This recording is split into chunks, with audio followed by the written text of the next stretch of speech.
This is Amy, and you're listening to the Talkin' Appalachian podcast.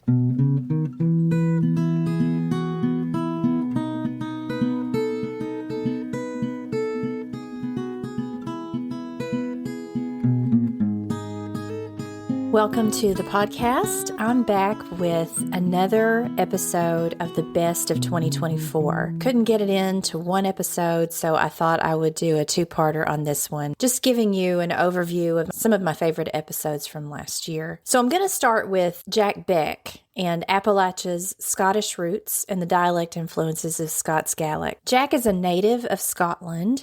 He's a musician and a storyteller, and he joins me in this episode to talk about his homeland's cultural connection to the region. This is a really fascinating episode that, if you haven't heard it, I really encourage you to go and listen to it, especially if you enjoy the history of our language, because he talks about how Scots English came to be part of our dialect, and he goes over surnames, occupational names, and place names, and gives lots of examples. He talks about how he was discouraged from speaking his home dialect at school, much like many Appalachian students, experience today. And he talks about the coal mining areas of Scotland and the similarities to Appalachia. Episode also features a song performed by Jack called Fordell Ball about a long-gone coal camp near his hometown in West Fife. Well, you gone to Fordell Ball, my bonny lassie, ho.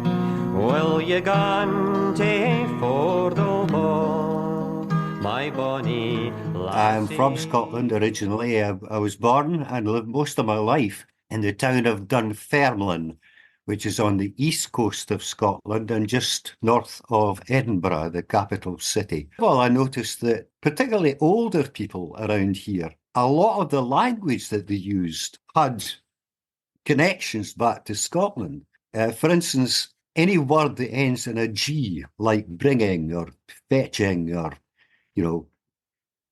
connecting, the G gets missed off.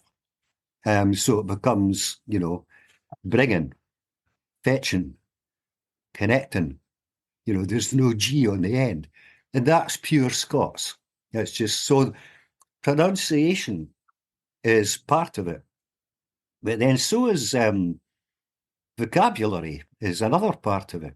Because my granddad, was a very pure Scots speaker. And he would never have spoken about a paper bag. The kind of paper bag that if you went to a corner shop, corner store, they would put something in that you were buying. He would always have called that a poke. And of course, that's a word that's used around here.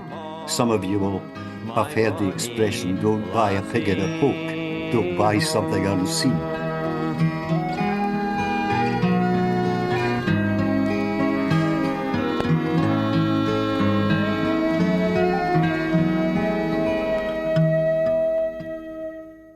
Next is the redneck episode, and this came out around Labor Day, and it's called The Meaning of Redneck and Its Role in the U.S. Labor Movement.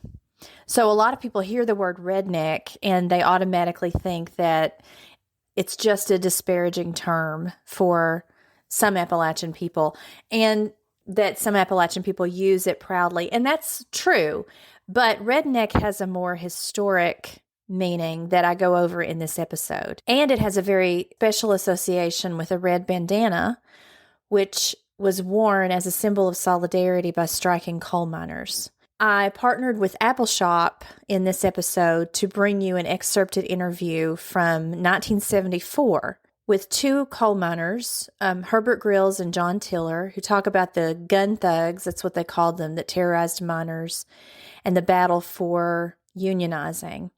Then we'll go back in time to the 1500s when historian Nancy Eisenberg, in her book White Trash, talks about the origins of words like redneck, hillbilly, and white trash, and how they became nicknames for the expendable working class, tracking the evolution of these words to modern times. This episode features a song by Andy Bracken called Roots from his album Fading Appalachia. That big red oak up on the hill, he's got roots that sure run deep. Never be ashamed of who you are when you open your mouth to speak. You sound like burley tobacco, scuffed up Irish settlers, and patched up pointer old Hillbilly, redneck, trailer trash, white trash. Now that I have your attention, these are some of the words that have been used to describe the people of Appalachia. Words that you might hear in jokes, words that you might have even heard some people owning proudly. In late August to early September of 1921, some 10,000 striking miners marched to Mingo County, West Virginia, in what is known as the Battle of Blair Mountain. And this is where the 20th century version of redneck comes from. My name is Burke Greear, and I was born at Aegis, Kentucky, at the Brookside Mines, about a mile where the strike is going on right now. I'm 56-year-old, and I've lived in Harlan County for 56 years. I worked 26 years in the coal mines. I work for the Harlan Wallens Coal Corporation, and I know what it's like to be a coal miner in Harlan County. In those days, if a stranger come to town, if they thought that somebody's in trying to organize the union, well, they was either kicked out or take one of these bank belts and give them a good whipping. And then if they thought they was organized, a lot of times they would be killed. So that is a part of what where Harlan County got its name as Bloody Harlan. And in the 20s, they fought their big battles out. My daddy knew about them, was in on them in southern West Virginia when the mine workers moved their armies out of Marmette, Charleston area, and was met by Don Chafin's huge army on Blair Mountain. And they fought until the soldiers was called in. And it was a long, bloody fight. So you can imagine how important it was for the Union miners to stay secret until they were ready to go on strike as a group. One of the ways they called out the miners was by pulling a red bandana out of their pockets and tying it around their necks. It was a way of identifying themselves as Union when the time came. But people who were anti-Union would also call these men Bolsheviks and communists, so red also became synonymous with communism and socialism among those who were aligned with the company. These miners literally went to war against the company, police, militias, and eventually federal troops. And while that particular battle didn't end in their favor, it ignited more people to fight for fair pay and safe working environments all across the United States. And no matter where you roam, you'll never be that far. They'll all tell you that it's wrong, holding on to yesterday. But you just keep a good firm grip on those ancient tones and ways.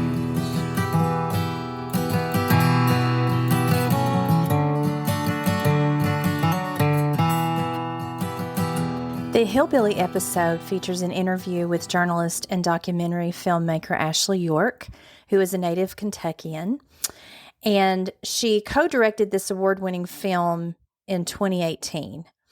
We talk about the history of the word first, and then she and I talk about what it was like to come back to Central Appalachia to interview family, friends, and her heroes as she talked about this complicated word against the backdrop of an election. We'll also talk about her interview and friendship with Billy Redden, who plays the banjo-picking boy in the 1972 film Deliverance. And we'll discuss what hillbilly means in a new election season and her plans for a follow-up film. This features an excerpt of the interview with Billy Redden. It was called Another America, and it was on the news, and that came out when I was around 8 or 9 in third grade, and that's the program that I saw that just traumatized me. I mean, I had no language or literacy or ability to speak about what I was seeing on national television, but I knew it was about us, and I knew it wasn't good, and I knew we weren't all like that, and I knew that it was something that was very much from that outsider perspective. One of the most moving parts of Hillbilly was your interview with Billy Redden. Billy Redden, dear Billy Banjo Redden. picking boy in Deliverance. Yeah. How much money did you make for your role in Deliverance? I made $500.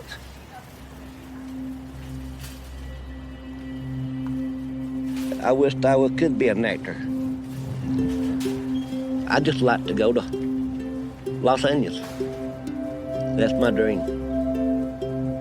I'm hoping I'll get there one day, but I don't think it's going to happen.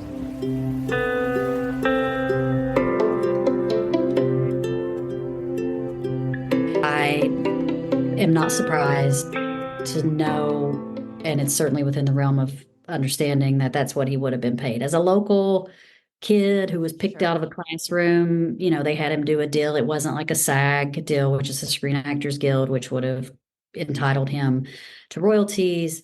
But I think he was sort of treated, you know what I mean? He wasn't an actor. He wasn't part of the Screen Actors Guild. And I imagine the rules. I am by no means an expert on the Guild rules and regulations and how they've changed and progressed since Deliverance came out in the 70s. But he just wasn't entitled to it based on the terms of his deal. One of the things I enjoy so much is when I can collaborate with musicians and authors for this podcast. And Tiffany Williams has given me so much music, and I'm so grateful. She is an absolutely amazing singer. And in this particular episode that I'm going to talk about, called Finding Glimmers with poet Jane Hicks, Tiffany offered me her song, When You Go. So you get to hear a piece of that. Jane and I are talking about her most recent book of poetry called The Safety of Small Things. She also wrote the essay in part 2 of Talkin' Appalachian, the book, called A Matter of Perception. I love Jane. She's hilarious. I remember we were having some technical trouble because she lives way up on a mountain and, the internet was spotty, but we made it through. We talk about speech patterns in this episode as a political choice, the inspiration for this collection of poetry, and why we look for glimmers, which are the opposite of triggers, in the darkest of days. This was a really special episode that was really close to my heart. Coal camp houses all in rows, some falling in, some 2 stories, still have 2 front doors. Longing. Buddha taught that dukkha, anxiety, and stress come from wanting. The desire to cling to impermanent things prevents our revels and peace. One wants a mirror that does not change, a child that does not grow, a sunset that does not bleed into the bruise of night, an autumn that clings to the tired trees and robs them of rest. Change is the journey. Let evening come, said the poet. Let life come and unfold. Flowered fields, purple evenings, withered flesh, cold stone.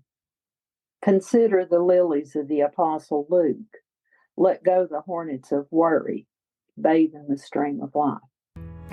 That makes me cry. That's like I'm in church. No way of saying that it took more than it gave when it saw you know that you know you can't leave it when you go. I love Adriana Trigiani. She's so funny. She's a prolific writer, director. She wrote for television. She wrote for The Cosby Show. She's a native of Big Stone Gap. She's just amazing.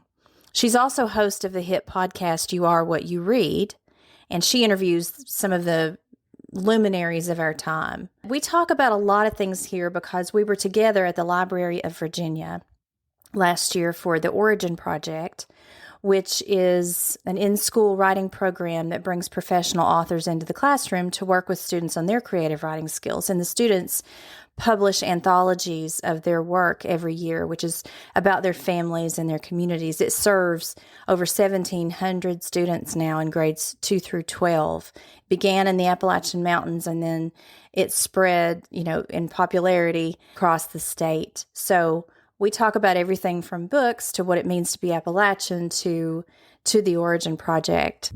if you're a learned person about Appalachia, you know that in Appalachia, it is the roots of all music, American music, dramatizing, storytelling. It is such a fusion of Scotland, Ireland, and then these wonderful, even Turkish, because of the French and Indian War. We got a lot of Turkish people through there. Mm-hmm. Our indigenous population is spectacular. Mm-hmm. And I just remember in Appalachia, the pride of that. So when I think of Big Stone Gap, I think of the possibilities thing.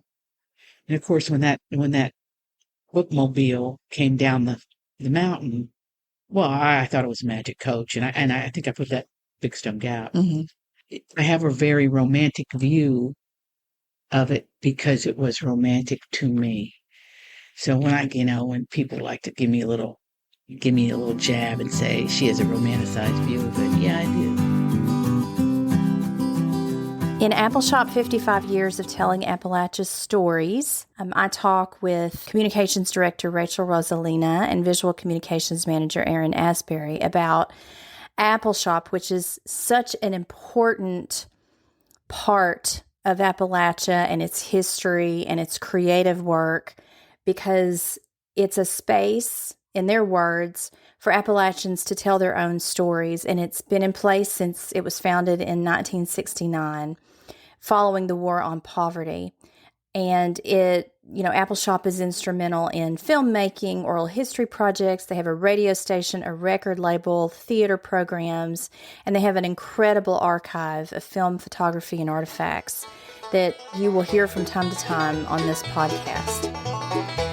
I'd rather be a lonesome pine away out on the ridge, all alone, blowing in the wind and rain.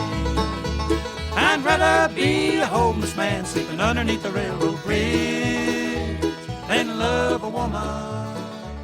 There's so many amazing things on there, from film and video to audio recordings, that sometimes I look through those and I'm wildly surprised by what we have. Some of the stuff with like Gary Stewart and all these other remarkable people who, especially a lot of the older ones who have now passed on. So it's harder to find that context. Incredible stuff that as a new or staff member, I'm still discovering things, like Aaron said. And it's kind of this magical playland for anybody who loves the region. Appalachian Reckoning was a book that came out in response to Hillbilly Elegy, and it's a collection of work by Appalachian authors about what it means to be Appalachian and what it means to be a hillbilly. It was co-edited by Anthony Harkins and Meredith McCarroll. So this was a really good episode. We talked about the book, we talked about what hillbilly means, and which was really something that was really important to me, especially was reclaiming accent and why that matters to so many of us. I had never heard Silas speak. I had only read his work.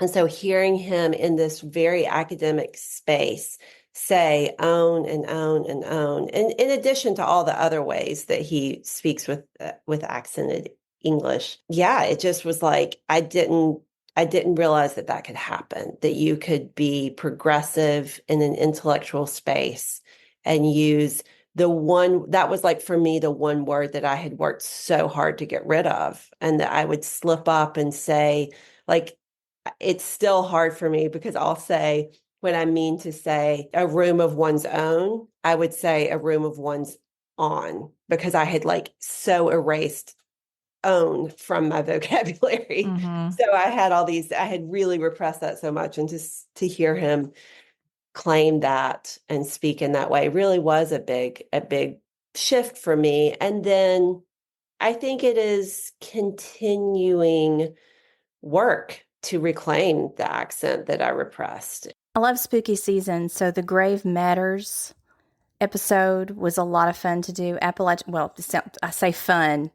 It's called Grave Matters, Appalachian Death, Lore, Burial, and Mourning Rituals. But I just really get into the history. I just think the history is so important and so interesting. But I partnered with the Southwest Virginia Museum for this episode. Education specialist Burke Greear joined me to talk about Appalachian customs and superstitions, pre-funeral industry, Terms like death watch and sitting up with the dead and pallbearer and kick the bucket. Where did they come from? We talk about death photography and memory pieces made from hair of the deceased. We talk about gravestones. And then in this episode, I share with you an excerpt of my favorite short story, which is The Corpse Bird by Ron Rash. But premonitions were something that were very prevalent. Visions, somebody that is on their deathbed seeing things. I can attest to this, my own experience with my grandfather. My grandfather had in front of me in our living room at my house about a half-hour conversation with his brother that had been dead since 1962, like the man was in the room. I couldn't believe it. I mean, I get chills right now thinking about it. My grandfather was, at the end of his life, not very spry, but spried up that day for whatever reason. And we hear that over and over again, like they get to feeling better just before. But he saw his brother Joe, who had been shot at. He was a forest ranger, a U.S. forest ranger who was shot off his horse in Scott County in 1962. When they gave him a truck, he didn't want a truck. He still did his work on horseback over there, but somebody killed him.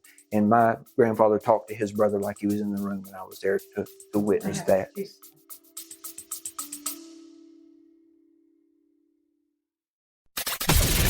Welcome to Real People, Real Life, where everyday conversations lead to extraordinary insights.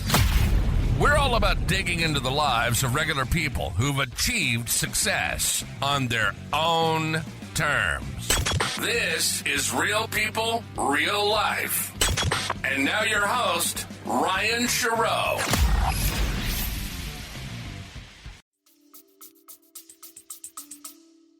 The next episode I want to feature is my little teaching moment about the word directly and the phrase needs washed. And this was a popular one with a lot of people because they can relate to these words. These are commonly used in Appalachia. So we talk about directly as in I'll be there directly, and the phrase needs washed. And sometimes washed is replaced by another word like needs fixed.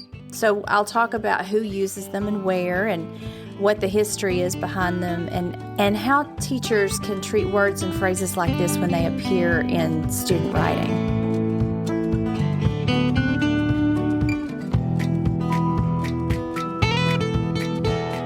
Needs washed includes the verb need, followed by what's called a passive participle. I don't want to get too technical in these episodes, so I won't drop a lot of grammatical language, but needs could be followed by other participles like repaired or moved or painted. And this is according to the Yale Grammatical Diversity Project at Yale University. In this construct, needs is usually the primary verb, but other verbs can be used like wants, as in the dog needs fed or the dog wants fed.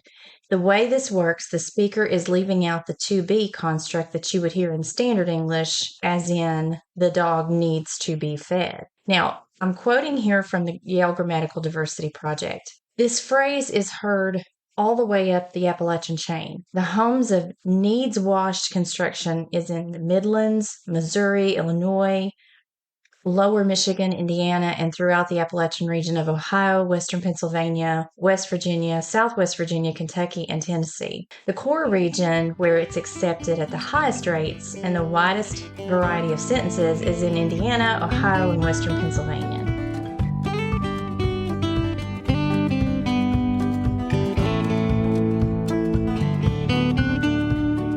The next episode I want to talk about is graveyards, famous houses, and an inspirational mailbox in the middle of Sunset Beach. So this episode takes you from Boston to Hartford, Connecticut to Sleepy Hollow, New York, and then down south to Sunset Beach, North Carolina. I know that's not Appalachia, but in the Hudson Valley, I'm near the Appalachian Plateau, but I'm also in the village of Washington Irving, who wrote The Legend of Sleepy Hollow, but who also called for a renaming of the country to the United States of Appalachia or the United States of Alleghania. So we start with that little bit of history, and I'll talk to you about the cemeteries of Sleepy Hollow and the Old Dutch Church and some of the folklore that inspired one of America's most enduring ghost stories. We'll go to Mark Twain's house and talk about his creative genius, and then we'll head south to the Kindred Spirits mailbox, where people share their stories in journals that are left in the mailbox on the beach. And I happened upon one of the mailbox keepers, the mysterious mailbox keepers, who let me interview her for this episode. So I was really grateful for that. So if you're a fan of ghost stories or literary history or journaling, this episode has something for you.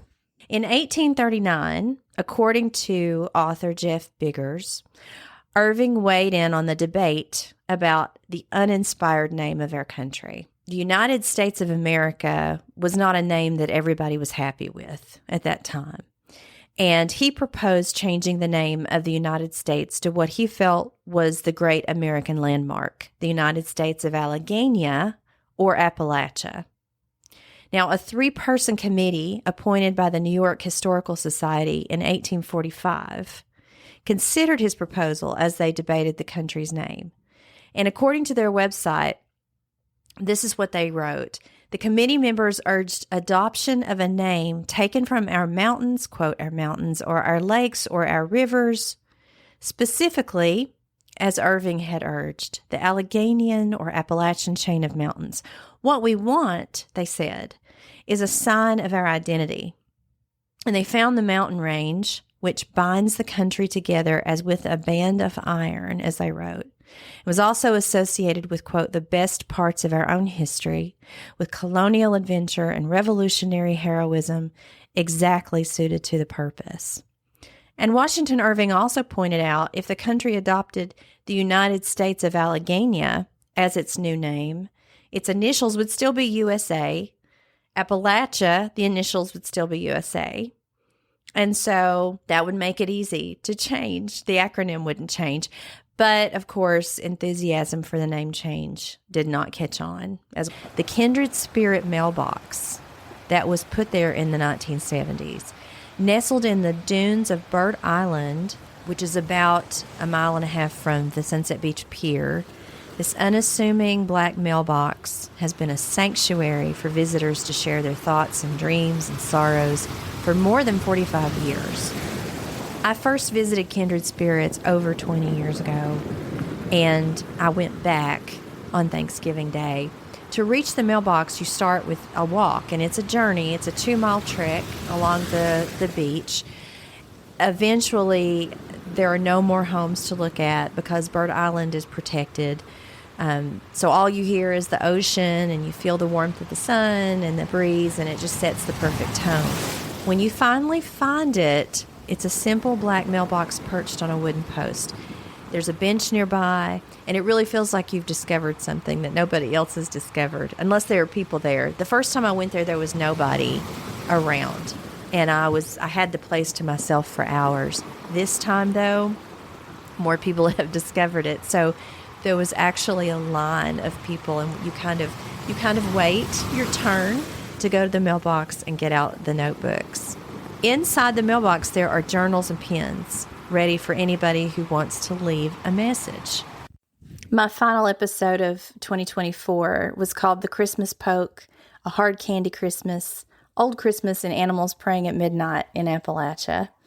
And so, of course, these are all Appalachian Christmas traditions, particularly the Christmas Poke, which is a little paper bag filled with treats that I used to get at my church around Christmas time growing up. And a lot of little country churches in Appalachia still do this. They call it the Christmas Poke.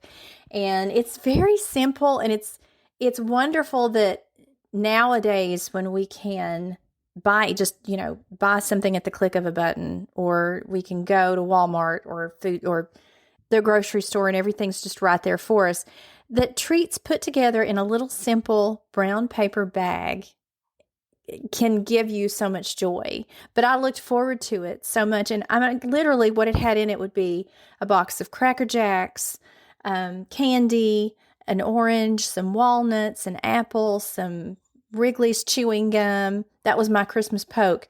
And Santa Claus would come in and hand them out at the end of church service.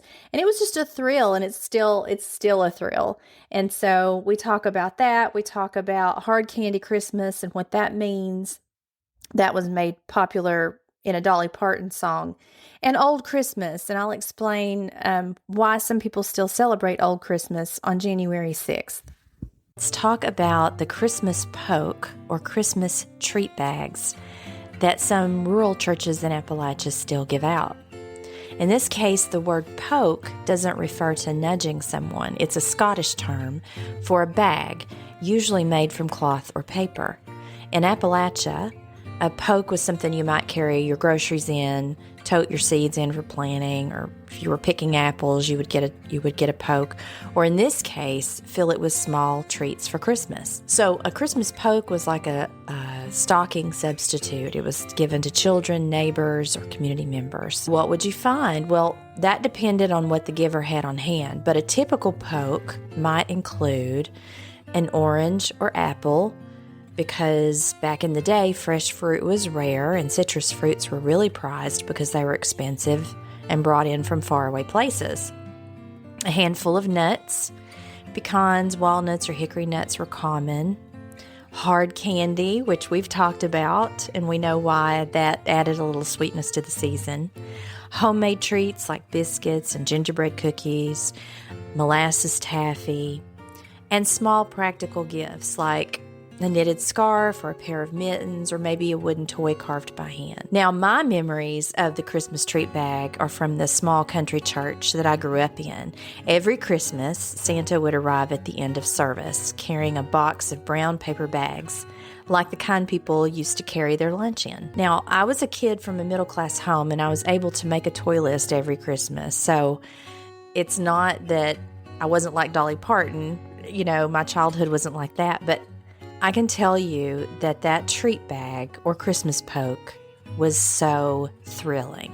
It wasn't just about what was inside, it was about the thought and the care behind it. So thank you for joining me for part 2 of the best of 2024. It was a really good year for the podcast, and I'm so grateful to those of you who continue to follow along and listen. And remember that if you want bonus content, I'm going to be sharing some bonus content really soon on Patreon and for my Facebook subscribers. So go on over and subscribe for early access and bonus content. Thanks for listening, and remember to keep talking Appalachian.